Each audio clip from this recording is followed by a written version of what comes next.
Pakistan stock exchange में कारोबारी हफ्ते का चौथा रोज सरमायाकारों के लिए भयानक ख्वाब साबित हुआ। इंडेक्स का ग्राफ ऐसा गिरा कि बड़े बड़े ग्रुप्स देते रह गए। इंडेक्स में 1784 पॉइंट्स की कमी देखी गई। कारोबार में 3.5% से ज्यादा की कमी से सरमायाकारों के अरबों रुपए डूब गए। इंडेक्स 45,000 की हद भी खो बैठा। मार्केट के अख्ताम पर इंडेक्स 12,242 पॉइंट्स की कमी के बाद 45,002 पॉइंट पर बंद हुआ। मार्केट के अख्ताम पर इंडेक्स 1,242 पॉइंट्स की कमी के बाद स्टॉक मार्केट में गुज़िश्ता 3 सेशन के दौरान अब तक 2,400 से ज्यादा पॉइंट्स की कमी हो चुकी। जबकि माहिरीन का कहना है कि शरह सूद में इजाफे और डॉलर के मुकाबले में रुपए की कदर में गिरावट के असरात स्टॉक एक्सचेंज पर पड़े हैं। इस वक्त ताजिर शदीद परेशान हैं। बिल्कुल, इस वक्त ताजिर शदीद परेशान हैं और इस तमाम तर सूरत हाल पर बात करने के लिए खाकान मजीद माहिर मईशत हमें ज्वाइन कर चुके हैं। खाकान साहब, सबसे पहले तो शुक्रिया GTV को वक्त देने के लिए। मुल्क में माशी मसाइल और अचानक स्टॉक एक्सचेंज में इस कदर मंदी की वजह क्या समझते हैं? आई थिंक इस वक्त इन्वेस्टर्स हैं वो थोड़े अनसर्टनिटी की वजह से कंफर्टेबल नहीं है ओवरऑल जो इकोनॉमिक सिनारियो है उससे। इसकी वजह ये है कि आई थिंक हम कोई पॉलिसी स्टेटमेंट ढूंढ रहे हैं investors on the future 3 to 6 months, और उसमें हालांकि हम IMF के प्रोग्राम में हैं और मैं तो ये कंफर्टेबल हूँ इस चीज़ से कि ये फाइनेंस प्रोग्राम है। एक्सटर्नल फ्लोज जो हैं स्पेशली उनका एक कंफर्ट देना चाहिए इस वक्त अथॉरिटीज़ को। हम दे भी सकते हैं। ये जो इस वक्त ट्रस्ट डेफिसिट है वो कम हो जाएगा। लोग शायद ये समझते हैं कि इस वक्त जो एक्सटर्नल फाइनेंसिंग के फ्लोज कमर्शियल के हैं, जो एक्सटर्नल फाइनेंसिंग के फ्लोज वर्ल्ड बैंक और ADB वगैरह के हैं, जो बायलैटरल हैं, ये सब जो हैं जो आने हैं उनका एक सर्टनिटी क्रिएट करनी चाहिए। ये एक वजह है मैं समझता हूँ कि इंटरबैंक में जैसे ही एक्सटर्नल फ्लोज आना शुरू होंगे, IMF प्रोग्राम में हमने $28.5 अरब की फाइनेंसिंग एनविजिज की हुई है। दूसरी वजह यह है कि ऑब्वियसली थोड़ा सा एक इम्पोर्ट को खोला गया है क्योंकि हमने IMF के साथ ये एग्री किया था कि हम इम्पोर्ट को ईजियर करेंगे और जो नॉन एसेंशियल भी हैं उनको थोड़ा सा ईजियर करेंगे। मे भी इस पे दोबारा बातचीत करने की ज़रूरत है और नॉन एसेंशियल को ज़रा थोड़ा आहिस्ता आहिस्ता खोलिए ताकि जो रुपए का इक्विलिब्रियम है वो इतना डिस्टर्ब ना हो जितना इस वक्त हो रहा है। तीसरी ये चीज़ है कि ओपन मार्केट या कर्व को फॉलो कर रहा है इस वक्त इंटरबैंक। ये जो हमने IMF के साथ तय किया कि 1.25% जो है उसको हम फॉलो करेंगे एज अ स्ट्रक्चरल बेंचमार्क जो डिफरेंस है, ये भी थोड़ी सी आई थिंक अनसर्टनिटी क्रिएट कर रहा है। सो आई थिंक एक good policy statement from the authority I am sure जिस पर वो काम कर रही होंगी और वो अगर कंफर्ट दे मार्केट को सो दैट सर्टनिटीज वापस आएँ और इन्वेस्टर जो है वो उसका कॉन्फिडेंस जो है वो पाकिस्तान की मईशत में दोबारा जो है वो बहाल हो।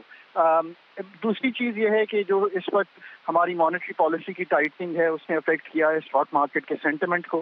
कल शायद डेप्यूटी गवर्नर ने कोई बयान ऐसा दिया जिसको इंटरप्रेट ये किया गया कि शायद हम शरह सूद में इजाफा करने जा रहे हैं। हमारी मनी सप्लाई ज़्यादा है पर याद रखिए कि इसको बेहतर तरीका संभालने का जो है वो हमारा मालियाती खसारा कम करना है। मैं आज भी कहता हूँ कि इसका भी पॉलिसी स्टेटमेंट जो है वो हमारी अथॉरिटीज़ जब देंगी और आई एम श्योर कि वो इस पे काम कर रही हैं और ये हो सकता है कि हम अपने एक्सपेंडिचर्स को में कटौती करें, मालियाती खसारे को संभालें। इससे जो इस वक्त इन्फ्लेशन की सतह है वो उसको भी थोड़ी सी कंफर्ट मिलेगा और एक सर्टेनिटी आएगी कि पाकिस्तान में हम सीरियस हैं कि हम अपनी जो इन्फ्लेशन कीमतों का बढ़ना है उसको संभाल सकते हैं।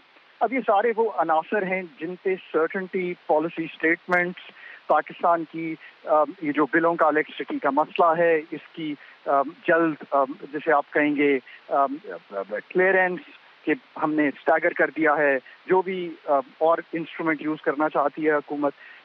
कहने का मकसद ये है कि ये सारे हल तो मौजूद हैं आपके पास जी।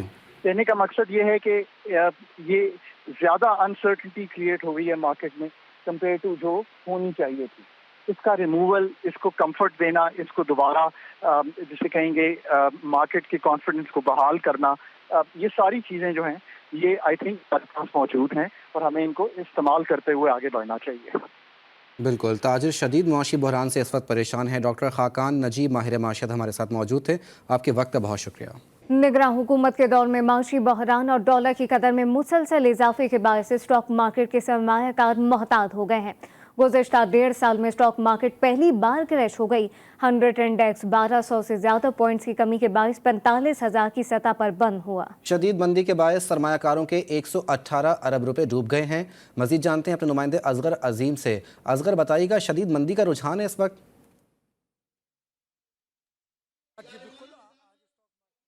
का आगाज़ हुआ था तो उस वक्त से लेके कारोबार के अख्ताम तक मंदी का रुझान रहा। ये स्याह बादल छट नहीं सके। एक मौके पर 1776 पॉइंट्स की कमी देखी गई 100 इंडेक्स में, ताहम थोड़ी सी रिकवरी हुई और कारोबार का अख्ताम जो है वो 1242 पॉइंट की सतह पर हुआ।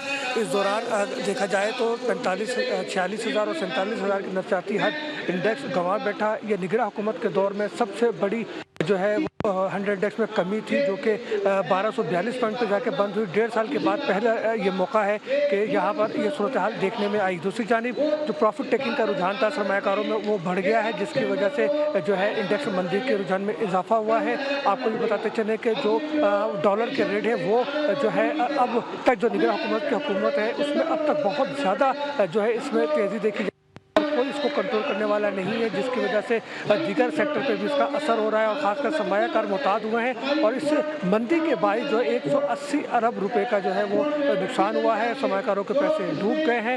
अगर इंटरबैंक की बात करूं तो वहाँ 305 रुपये 9 पैसे पे जो है इंटरबैंक में रेट रहा, जबकि ओपन मार्केट में जो है वो 323 रुपये जो है ये रेट रहा है। तो यूँ देखा जाए तो बहुत ज़्यादा मंदी का रुझान चल रहा है इस वक्त। सरमायाकारों को इस 180 अरब रुपए से ज़ायद का नुकसान हुआ है। असगर अजीम अपडेट कर रहे थे, आपका शुक्रिया। इंटरबैंक मार्केट में डॉलर की कीमत में 1 रुपये 9 पैसे का इजाफा हो गया। इंटरबैंक में अमरीकी डॉलर 305 रुपये 54 पैसे पर बंद हुआ, जबकि ओपन मार्केट में अमरीकी डॉलर 326 रुपये पर ट्रेड करने के बाद 323 रुपये पर बंद हुआ है।